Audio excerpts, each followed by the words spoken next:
So here it is. So what you're going to see here is on our website. Now the website is a new beast that we're all trying to adjust with, learn, and figure out and find things. I'm sure some of you have had some trouble finding where things may be, and you're not alone. So the first thing that you would know is if you're trying to find the Career Center, if you Google Pratt Career Center, this page comes up, and it's a Center for Career and Professional Development. And then you come down here to Career Advising, where you learn about scheduling a one-on-one appointment. So you go there. And then this here, to schedule an appointment, log into Handshake, click Career Center top right, you should, and then you would go through that way. So now, mind you, since I'm an administrator, it's going to show me a different angle. But when you come in, there's going to be a thing on the side that says appointments. And so you would just click appointment, schedule your appointment, and you can pick a time that's specific for what works for you. But say you're looking on there and you don't see a time that works for you, then I would recommend that you reach out to me individually, and then I can help you find or make an appointment. So just to be mindful, I will put in my email right here. And so even if at the end of this session, you're saying, Ian, I don't need a full appointment, I just want someone to look over my LinkedIn with me, just reach out to me and I would be more than happy to either talk on the phone or just go and just look at your LinkedIn from my profile, and I can see what areas or gaps may need to be filled. So that's my email address if you want to save that for your leisure.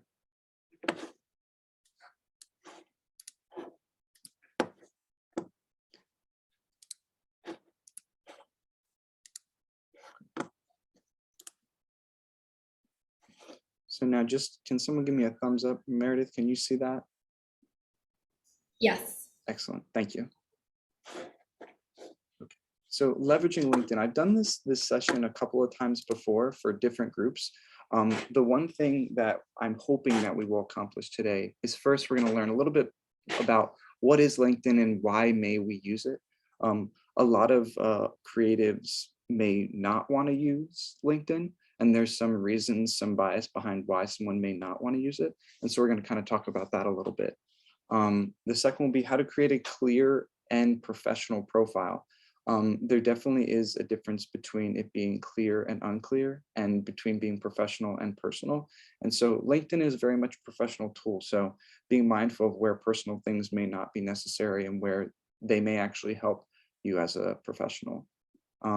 And lastly, and this is where I'll spend the most amount of time based on what that poll said, is how do I leverage my LinkedIn presence to build connections? LinkedIn, a lot of people utilize it as a job research and job discovery tool, but that's just one facet that it can be used for. So we're going to talk a little bit about other ways that we can use it. Okay, so this is a bunch of misconceptions that me and the other career staff at Pratt have noticed between students and faculty and even staff when it comes to LinkedIn. So the first one is it's not for artists. And you know, for some majors, it may be more important to use LinkedIn. Some of our library science students, I'm sure, are here, and this is an excellent tool for them. For a painting student, they may be curious of, well, why am I going to be on LinkedIn? It's not really functional for me to put my profile on the page. And sometimes it's not about what's, let me check my wording here. Sometimes it's really important, not about how you do what you do, but that you do things. So for example, you may be a freelance artist and you've been freelance for 20 years, but it's important for people to recognize that being an independent employee all in yourself is a big challenge and task. So finding an area or space where you can be presenting those achievements, presenting those awards, or those areas in which you've been presenting your art, all of that. So LinkedIn is for artists. LinkedIn is for anybody who decides to utilize that tool. The other thing is, isn't it just another place to put my resume? And to a certain extent, you don't want to be just simply uploading your resume onto your LinkedIn. You may want to be tailoring your skills and your tools a little bit differently. If you were to simply just upload your resume to LinkedIn, it may make it so someone may not want to reach out to you because they may be able to just see everything that you have to offer. And you don't want to be ending conversations before you even start them. And sometimes when people get your resume, they may simply look at it and feel, oh, I don't need to talk to this person. So you want to inspire curiosity with your LinkedIn profile, not just a place to drop a bunch of documents about yourself. Um, Another question that we get, or a misconception, is why would I use Handshake when or why would I use LinkedIn when I have Handshake and Pratt Pro and my professors and all that stuff? And so the one thing that we really work for in the Career Center is a multilateral approach to finding careers, finding professions, finding internships. And so it's not so much about over investing in one area, but having the areas always kind of in the air, and being mindful that that can be overwhelming to be trying different things. But ultimately, getting a job or getting a career or internship, it's often not just a very transactional 1+1 =2. It takes a little bit of back and forth. And what LinkedIn really does is it enables you to create that back and forth conversation with professionals, with mentors, with employers, whoever they end up becoming. This one I get a lot from new students. It's I don't have any experience, so why would I create a blank profile? And my usual response to that is you have to start somewhere, right? You can't just simply be um, fully professional, having 10 years of experience. You need to kind of work your way up into that. And so it's much easier to start from scratch and work forward. A lot of times people who have made a career transition consider wiping their entire LinkedIn and restarting over. And that's something that I would actually advise against, because though what you're doing now may not be, though what you might have done in the past may not be what you want to be doing in the future, it's important for people to see your professional journey. And sometimes when there's gaps or there's not clarity, so for example, if you graduated in say 2015 and you had nothing until now, what happened in those 5 years? What part of your story could be highlighted there? And so it's important to kind of continue having continuity in your profiles. And lastly, and this one I always find kind of funny, is it's all just an algorithm and it doesn't matter what I put on there. And that's kind of an oxymoron or ironic, because it's an algorithm, it should matter more what you put on there. And so we'll talk a little bit later on about how using certain search terms, certain things may be more applicable to you, and how it may be more advisable to do research on what those terms might be. I'll be very direct. I'm not an expert in search engine optimization. I don't know the best word for you or the best slogan that might be on your top of your profile. But if we were to meet one-on-one, we could go through what might fit for you based on what you're seeing other professionals in the field do. Okay.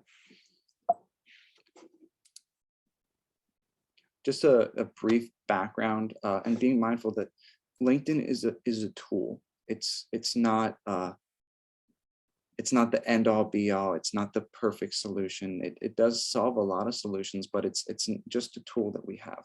So I find a lot of students get really overwhelmed and feel a lot of pressure to make sure you have the most perfect, ideal LinkedIn. And understanding that it's just a tool means that it simply can't be perfect. It can be tweaked and changed, just like your resume, cover letter, portfolio.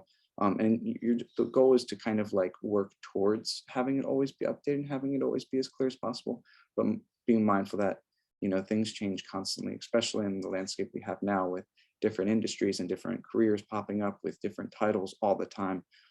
Just trying to have some linearity in your career journey is the only thing we should really be trying to focus on. But it was created in 2013 as a simple way for people to post resumes back and forth. It has expanded a lot in the past couple of years to offer a lot of job training tutorials. Lynda was acquired by LinkedIn. So Lynda, all students have it. It's an online training platform that used to be housed within the library, but now it's through LinkedIn. If you haven't seen any of those trainings, they're actually quite remarkable in getting you the rudimentary skills you may need to build onto something. I know a lot of students who didn't have much Adobe experience have utilized that and kind of making their resume more than just a Word document, but really learning how to move things around. It's been really helpful, and it's completely free.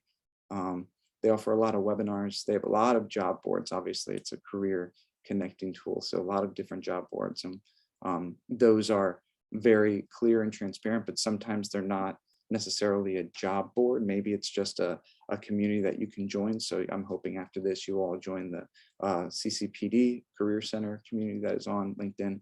as well as getting connected to the Pratt community. If you're in the School of Information Science, getting attached to that. So making sure you're adding those communities into your network. And there's over 500 million members in 200 countries. So just kind of zooming out a little bit, knowing that this is used globally, and it's very, very intense in how many people and groups and organizations are using it. So just something to be a little bit aware of, that, you know, people are seeing these things from everywhere. Moving on. So what should your profile look like? What are some things that you think are the most important to have on your LinkedIn profile? And so I'm kind of giving you the spoiler alert here because I want to get to us being able to talk about this. But the number one thing that professionals, staff members say is having a clear professional photo on your LinkedIn is very important. And this is an excellent time for me to plug that the Pratt Emerging Museums Professionals student organization is actually hosting headshots at the Pratt campus in just a couple of weeks. And so if you don't have a professional headshot, I highly recommend you sign up for one of those times. It's going to be a professional photographer, and it's a great opportunity for you to get, you know, a nice headshot that you can use for your LinkedIn and use for other professional networking tools that you may have, maybe on your Instagram or things like that. So at the end of this, I'll send an email to all of the attendees of how they can register for that, because I think that's very important. The next and second most important thing is the industry that you're in and the location that you're at. This is kind of changing a little bit. I kind of want to add a plus and slash sign to this of being virtual or hybrid. As you all know, that the world is changing to have more global acceptance of being a virtual worker, being able to work remotely. And so maybe adding that into your profile may be helpful. I know in previous years, if someone was in California, say, and they were applying to a job in New York, the next question would be, would you be willing to relocate? And so I'm seeing that that question is kind of changing into, would you be willing to work remote, and the opportunity to come to major meetings and things of the alike. So yeah, and on LinkedIn, there is the opportunity to click in and say, I want to be hybrid or a in-person location. And then for the summary. So the summary, I like to compare this to my words lost me for a second, but it's the top. If you're writing a resume and you have a summary statement, it's that top statement that explains who you are in 2 to 3 sentences or less. And there's kind of contentions of, is it necessary for the resume? Is it not necessary for the resume? I say it's necessary for the LinkedIn, and it's questionable if it's necessary on the resume. If you're noticing that you're not able to explain who you are in those 2 to 3 sentences, that's a good thing, because it's a hard thing to write. It's usually one of the hardest things to write for a professional, is like, how do I synthesize my life in 2 to 3 sentences? And my usual comparison is like, that's kind of your briefed cover letter. So if you can write a cover letter, try to synthesize that into 2 or 3 sentences, that's kind of what your summary should look like. Secondly, your experience and skills. And many of these are ones that can be added to the bottom of your LinkedIn page. And you'll notice like public speaking, Adobe Suite, Python, all these different types of skills that you can opt into, and then have your friends or colleagues actually vouch for you, saying, oh, I can attest that this person is good at these skills, or even writing kind of a review on like, this person was able to create a elaborate and intensely profound presentation for us. So being able to pull upon that and having those people that are your connections advocate for you. And so that's the next and final thing, making sure that you are adding the groups and connections that you're in. I noticed that a lot of times students will kind of just go around and click a bunch of companies that they like. And that's totally fine. It shows your interest. I think it would be even more impactful if, instead of just clicking those companies that you like, maybe building a connection to someone from one of those companies. And I'll talk about that in a little bit. Okay, so this is where I'm going to kind of escape from this so I can see all of you.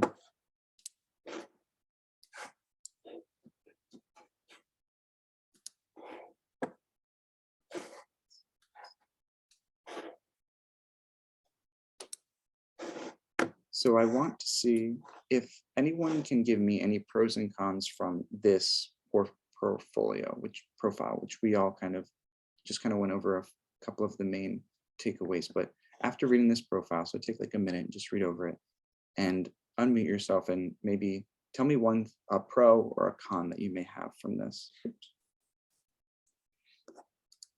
On the move.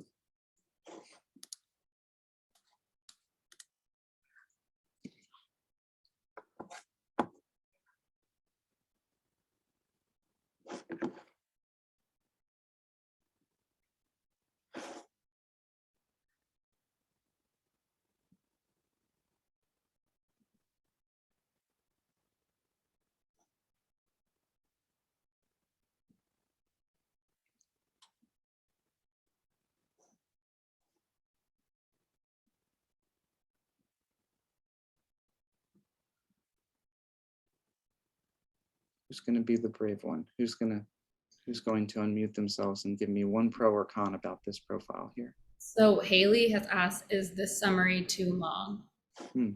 Good question. Does anyone else feel that the summary might be too long?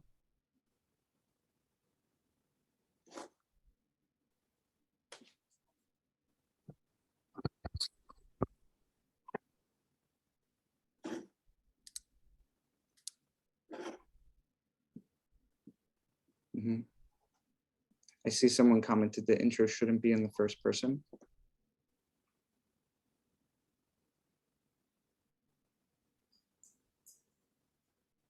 Too much text and a little informal in tones.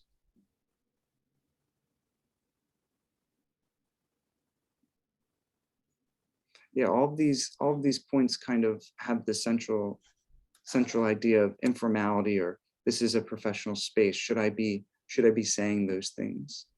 And I think it is very it's very situational based. Like, for example, if you're in a career or profession where, you know, that sense of informality helps in building community, it may be more accessible. But if it's not, if it's, you know, if you're going to be working on large teams, managing large groups of data and information, it may be a little unprofessional to be saying something like, I spark joy in recruiting.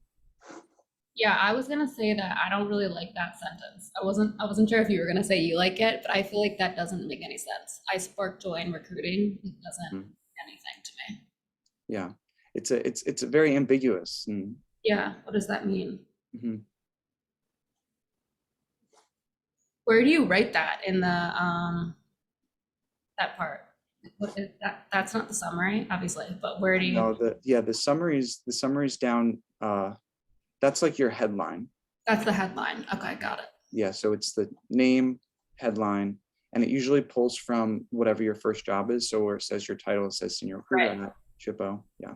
And then that, okay. Yeah, June says, is the header picture irrelevant to the professional tone? Does anyone else feel like this cover photo or header picture may be irrelevant? Yeah, what should it be? Yeah, yeah.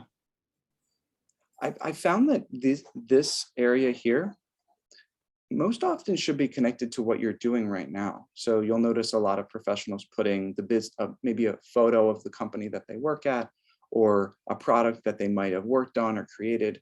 And mind you, it's got to be something pretty catching. The other thing that I would say is, you know, this shows that this person is, you know, kind, sparks joy, is interested in sports based on this photo here. But I don't know, the challenge with that is I don't want to be adding any bias into how someone may judge or perceive the person.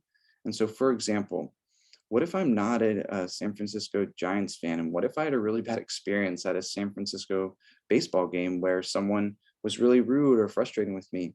You know, that would be my coded experience from that game, possibly.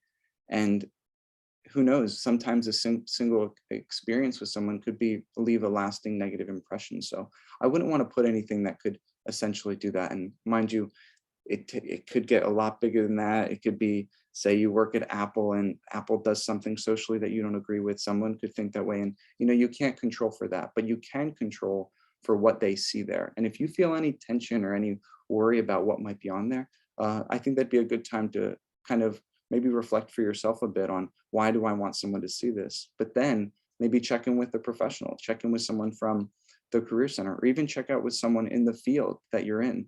I almost find that that's sometimes the best advice you can get is from someone who's, in the industry that you're in or that you want to be in. And if they can give you direct advice of, I wouldn't want to put that, or that might seem kind of frustrating to see from a professional's perspective, that's data that you can take and you can utilize. It's your choice on how you want to decide.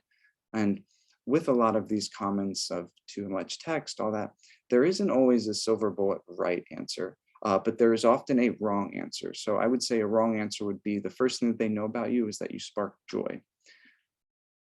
I want to know how you might spark joy. And I'm hoping that they'll kind of explain that in that summary that's below. But that might take me away from the person. I might think, it seems a little tacky, or it seems a little cheesy to say. We're recruiting people. We're not sparking joy. Maybe we're sparking joy by the outcome of giving them jobs, but these people are working to get these jobs. Any other thoughts, any other comments on this page here?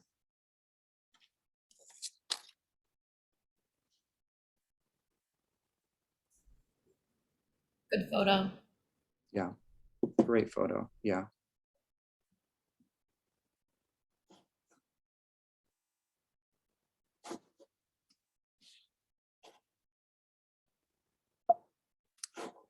Well, thank you for all that put into the chat.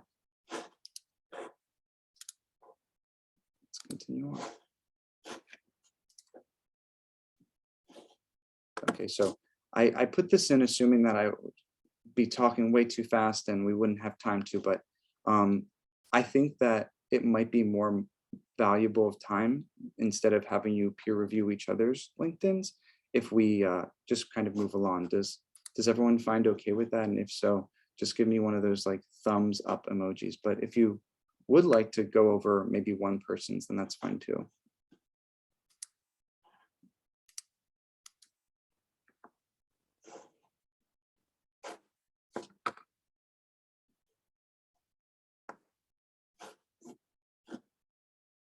Great.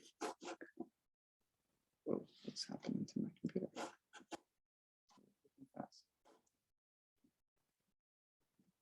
So I saw Haley put in the chat, could we go over one LinkedIn? Haley, would you be comfortable allowing us to look at yours?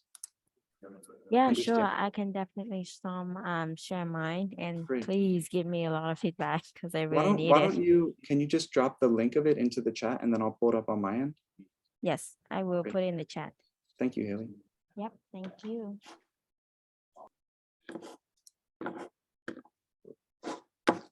My mouse is super sensitive today. I apologize for the back and forth on this.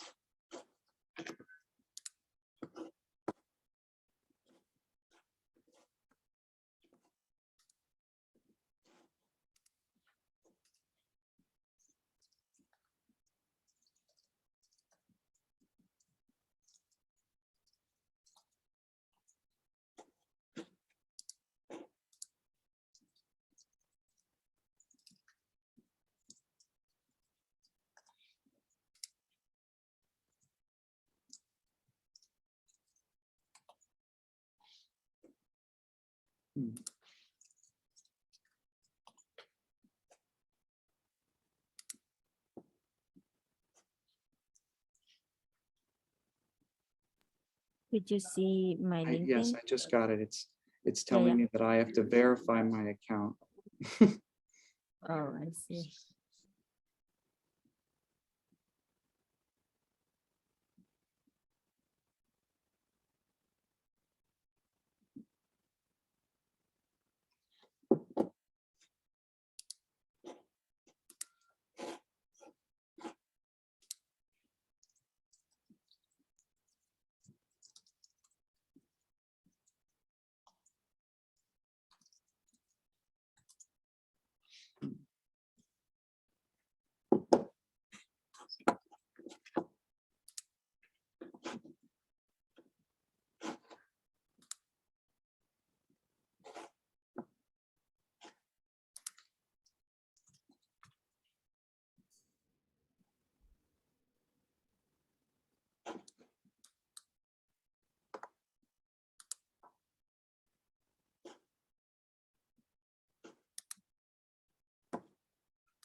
Apologies.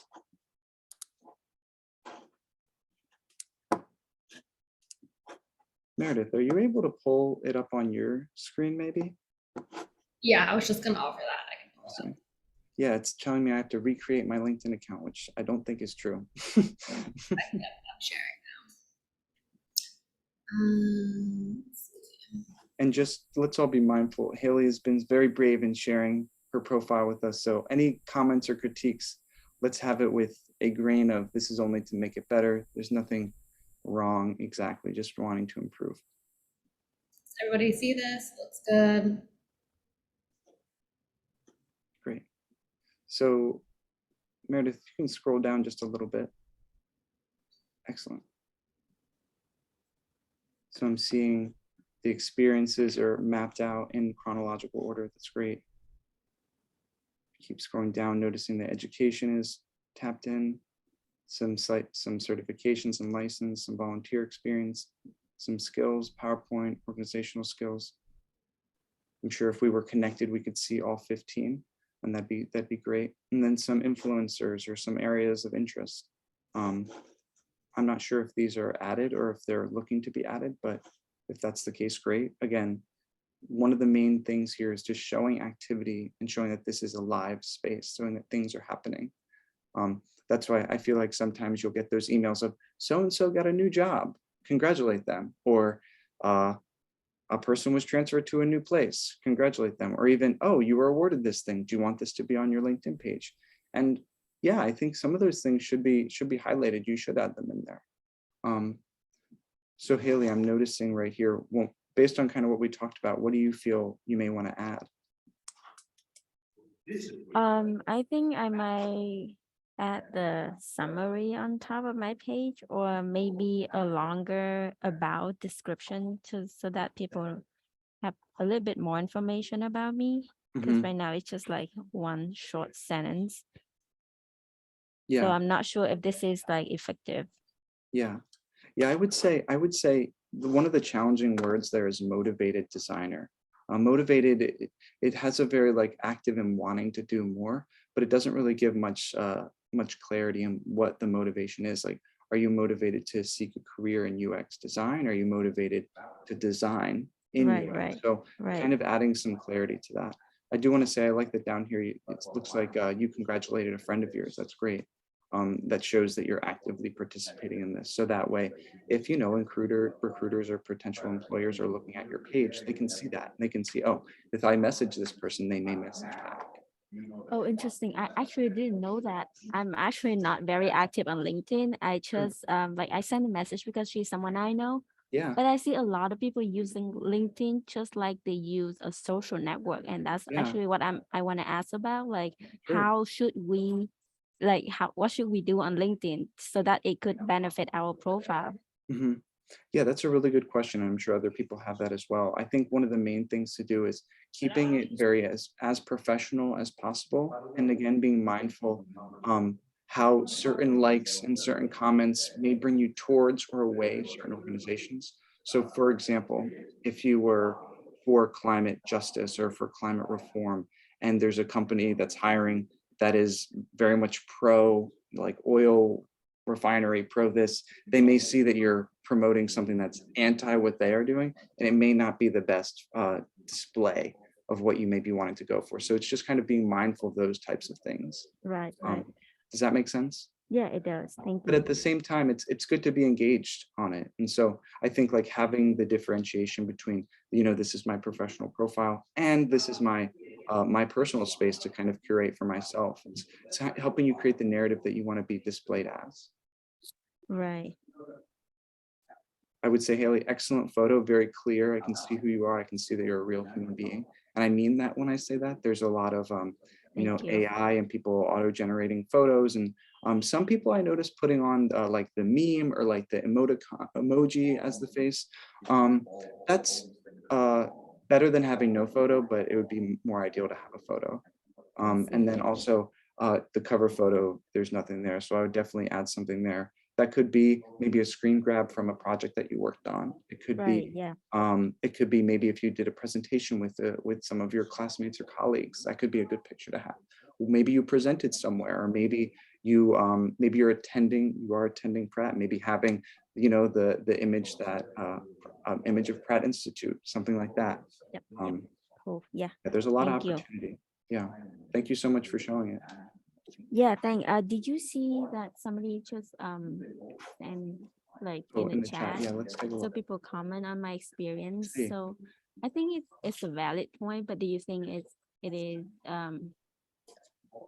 like a lot Yeah. of my experience is international? That is partly true. Yeah. Like Yeah, I so think I think that's a big question that a lot of students have of how do I demonstrate my international experience in the States? How may I want to be more clear?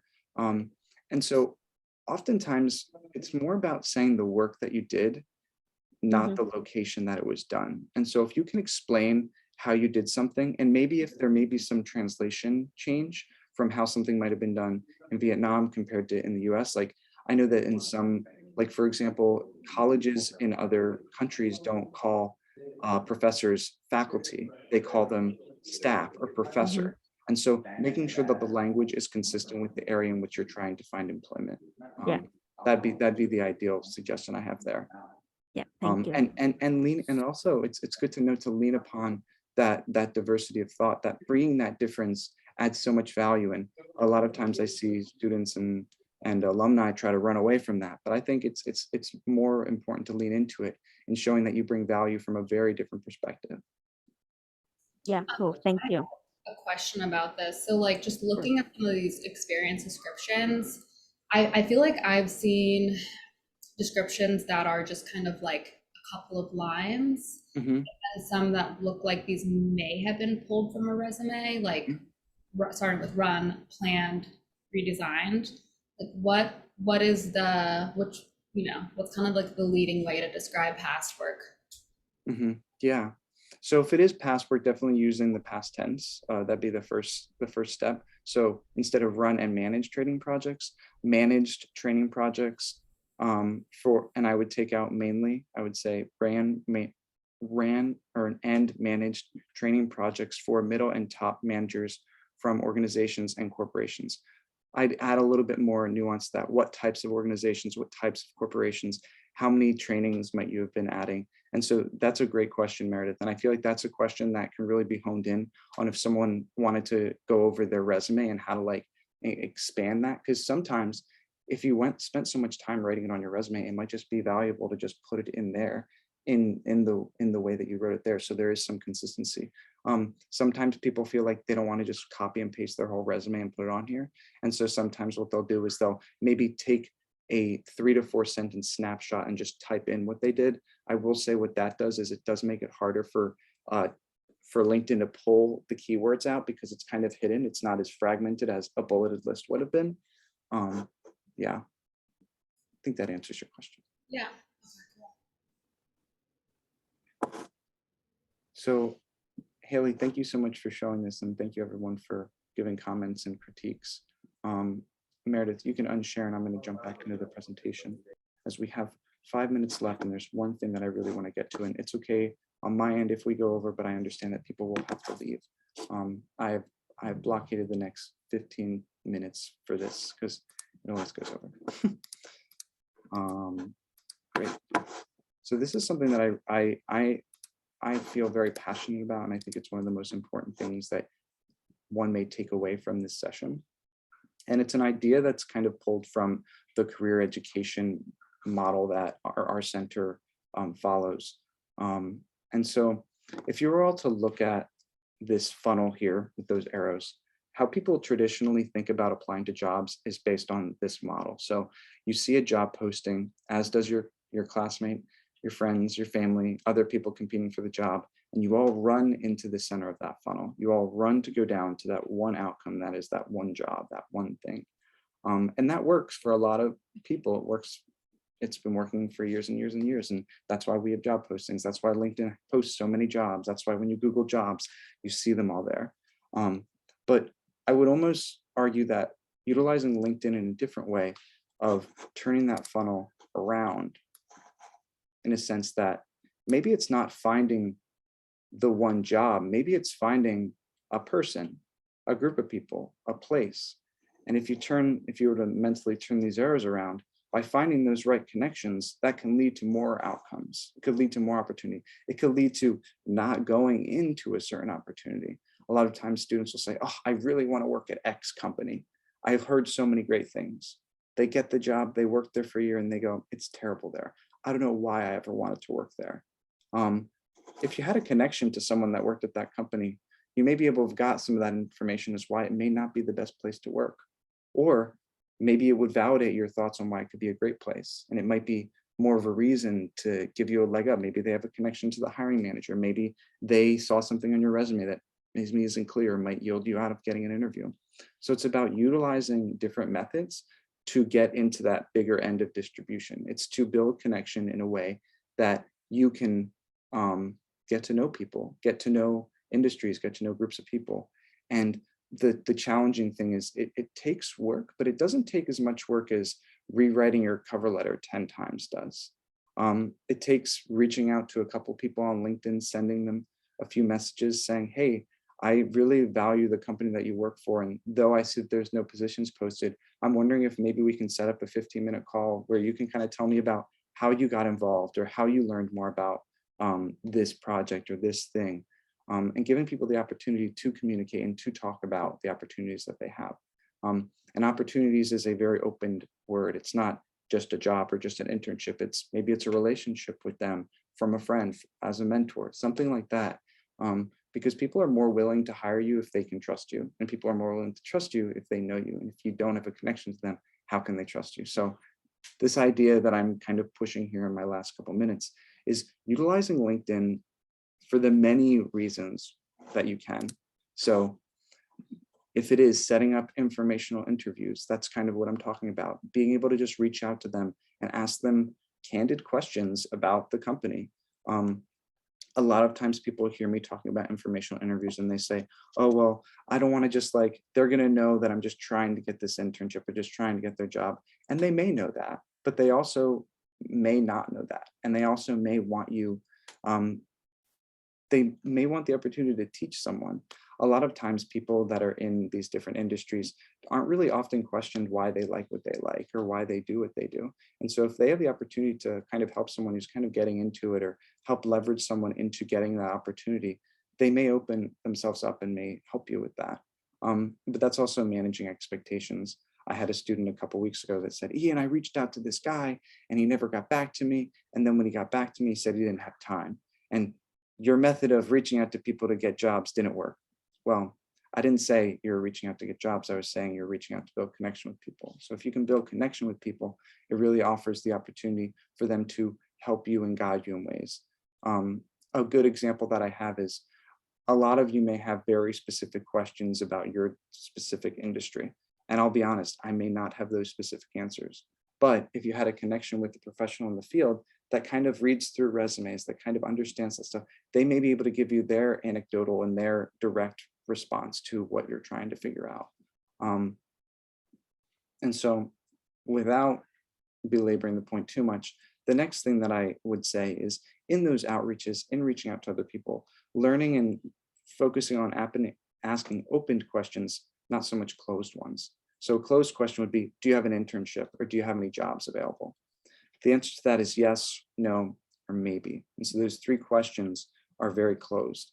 Instead of maybe asking something, what kind of experiences do you notice people that are at your company that don't have that they should have? Or what is some advice that you would have given yourself if you were in my shoes right now? Asking questions that are more open, create a dialogue. And that's kind of what you're trying to do. With technology and with social media, a lot of time, the creation of social media was to build connection. As we kind of begin to learn it, it can also build divides in certain ways. So what you want to do is try to open up those connections and be open to the opportunity of communicating, talking.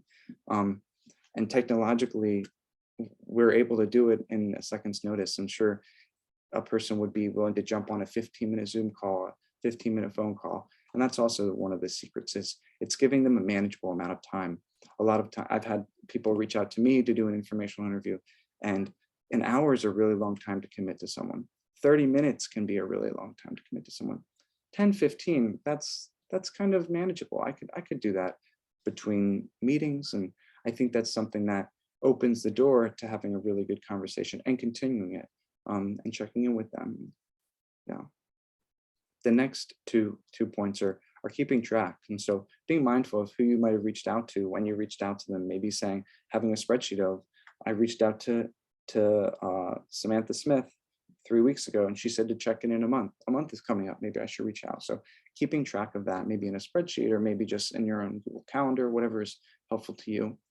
And then the last thing is, I think one of the hardest things, it's the time and output that you put into these things. So I'm sure if I asked you all to raise your hands to answer this question, you may be able to say, yes, that was me, of where you spend 3 hours looking on LinkedIn and looking at these job postings and don't apply to a single job and feel like you've wasted all of your time. And so setting time to actually invest in looking for jobs and, say, I'm going to apply for one job by this 30 to 45 minutes of research. And so not kind of falling down the rabbit hole of, I've been looking for 4 hours and nothing happened, I'm wasting my time, but maybe saying, I'm going to look for an hour and I'm going to take some notes of things that I'm missing from my resume, or I'm going to take on some experiences that I'm noticing all of these job postings are asking for. And so I connect that to the LinkedIn talk, because a lot of times those things you're finding them on LinkedIn.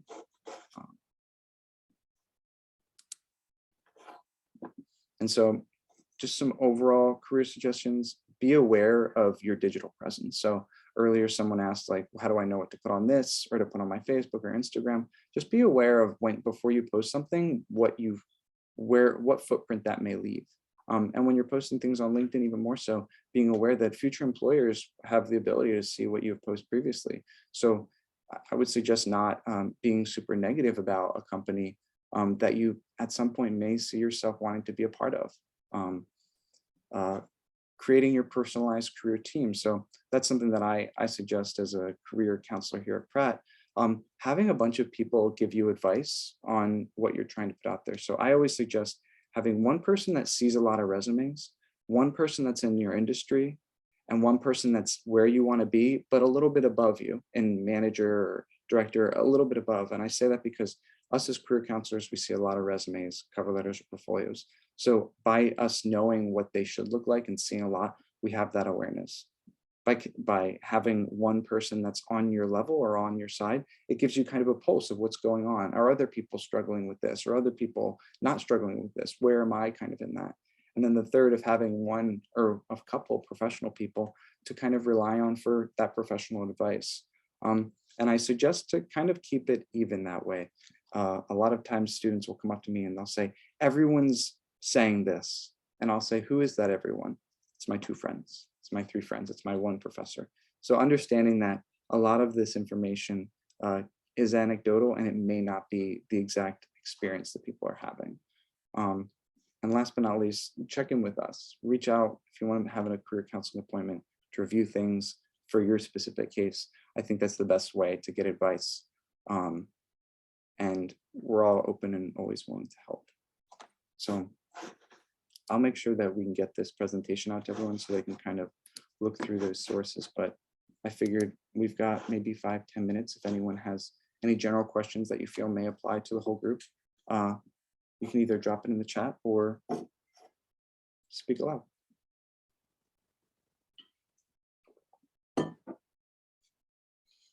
One question that was asked earlier, which I didn't see, is the LinkedIn Pro, does LinkedIn Pro help? And what LinkedIn Pro does is it gives you more metrics on people that see and don't see your profile, who's looking at you, who's not. It boosts your account a bit. And so if you're looking for that, then it does help in those regards. Do I think it's necessary in getting a job? Not necessarily.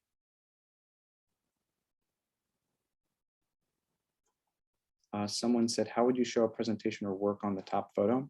And so, for example, maybe you have a headline or a screenshot from a project that you've done, a product that you made. Screen grabbing that and putting that in that top photo might be a way to do so.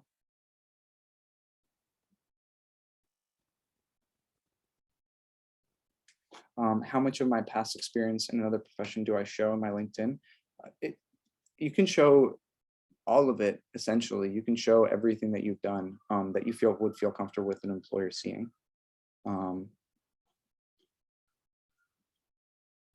Do we need complete sentences and periods to make it look professional? I would say it's really important to have succinct sentences and just be consistent in however you have it. If you're having periods at the end of all your sentences, then have periods. If you're giving just statements without periods, don't have periods. So however that looks for you. Someone said, is Handshake more for artists? I would say no. Handshake's for all students who are looking to find professional careers. That platform is utilized by by many colleges and universities, and it's very familiar to professional. During 2020, LinkedIn gave a lot of options for Black Lives Matter headlines. Would you say that today that establishes too political as a viewpoint? Interesting question. I'm not sure if it establishes too political of a viewpoint. I think it definitely establishes a viewpoint. And so you have to be ready to receive what response may be to that viewpoint. And I think one thing that it does offer is it offers a dialogue. If someone is posting something like that on theirs, it may show some solidarity and connection. And I think it could add value in the right light. Someone said, why is LinkedIn not the best for artists? I would say artists don't typically utilize it because it makes it challenging to view art and view their portfolios. I would say a lot of times people will come to a LinkedIn profile as a student or an artist will post their website in there and pull the person out of LinkedIn into their individual profile. So yeah, a lot of times if you can't get an open canvas to see everything that someone's worked on, it makes it harder for someone to choose to use LinkedIn. Anything else? Any other questions? Yeah, can I ask some questions about, I saw a lot of people who are open to work and they have that kind of a badge on their profile picture on LinkedIn. And I'm just not sure how they do it, but then what are the difference with those people and people who are also open to working, but not having that on their profile? Right. So a lot of times what that open to work does is that really generates a lot more recruiters and people searching others. It gives them a metric so they can find people that are open to work under that. So that's kind of more so a view on their end. But it doesn't necessarily mean that if you don't have that, you're not open to work. I think it's just one more nudge to tell someone if they're thinking of reaching out to you that they can reach out to you. Right. Yeah. Thank you.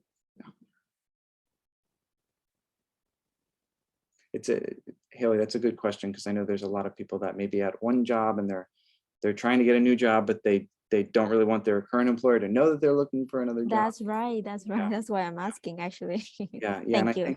I think it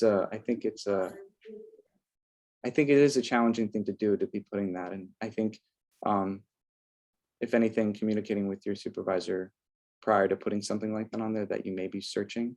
And if they do look at your profile, they're going to see that if you put that. But if you don't put that, then they won't know. And there's some safety in both of those routes. Yeah. Thank you. Sure. So here, I'm going to read this one out loud. What are the chances that a company checks your LinkedIn after applying for a job? Do they just be done with the resume we have attached, or they actually check out our profiles? Good question. Oftentimes, employers are not allowed to hire you based on things beyond what you have submitted to them. However, if you do post something on your LinkedIn, I would always assume that the potential employer is going to see it. And so if there's something on your LinkedIn that's not on your resume, and if there's something on your resume that's not on your LinkedIn, I would try to get as much consistency between them all.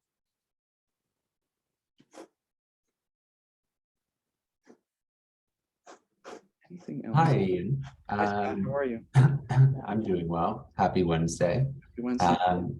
I sort of have a cocktail mixture of questions, Let's and try. I'm sort of curious whether it would be better to sort of talk offline. But you know, I guess my first question is presently I work in education, and you know, I would like to be attractive to recruiters, say outside of the industry of education. Sure. I was curious about how education could be more appealing to, say, recruiters, other than sort of being thought of as a hiatus Mhm.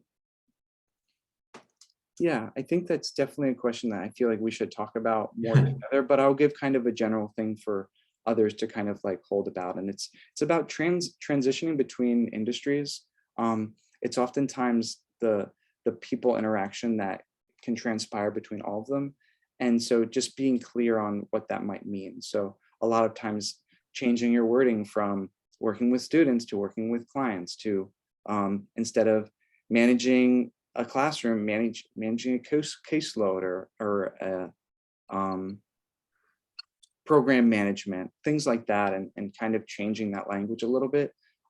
But also maybe leaning in on it, saying like, I've learned so much from the experience that I've had in education. For example, I've learned how to manage a group of people, how to and discuss challenging issues with key stakeholders, things like that. Um, and ultimately, if you can do the job that they're asking you to do, um, you will most likely get hired, but you have to be able to communicate that clearly. So this would definitely be a thing where you and I could maybe chat and go over that a little bit. But I think that it's a very, very important question. I'm sure other people also have. So thank you for posing it. Oh, yeah. That is exceptional to hear. Is it too early for us to meet, considering that I'm in my first semester? No, Oh, no, another good question. It's never too early, and I almost think it's better to meet sooner than later. Yeah. Because towards the end, April, May is when our appointments usually book up really quick because everyone's kind of rushing to, I don't have a job, an internship. So I would say make an appointment and then we can get the conversation going. And I may have missed it though. How do we make an appointment? Would it be specifically with you or sort of the department? It would, so you can go in and select it to be with me. I will drop this link into the chat one more time. And so that is if you follow that, there's a link in there to connect to Handshake. You make your Handshake account using your one key, so what you sign in with everything else. And then you'll be able to see the different career counselor schedules based on the availability that you give. Now, Scott, if you go in there and you say, Ian, I don't have any times that work for me with you, but I would like to meet with you, you can just shoot me an email individually and I can try to make one on the back end for you. Oh, And phenomenal. Thank you so much. Yeah, no problem. So we've went over by 15 minutes, but I feel like those questions are really helpful. And I feel like they really kind of gave a little bit of clarity to what I was talking about. If anyone else has any other questions, feel free to stay on. I'm about to, stay on, and if you have like a more specific question, we can address it, but beyond that.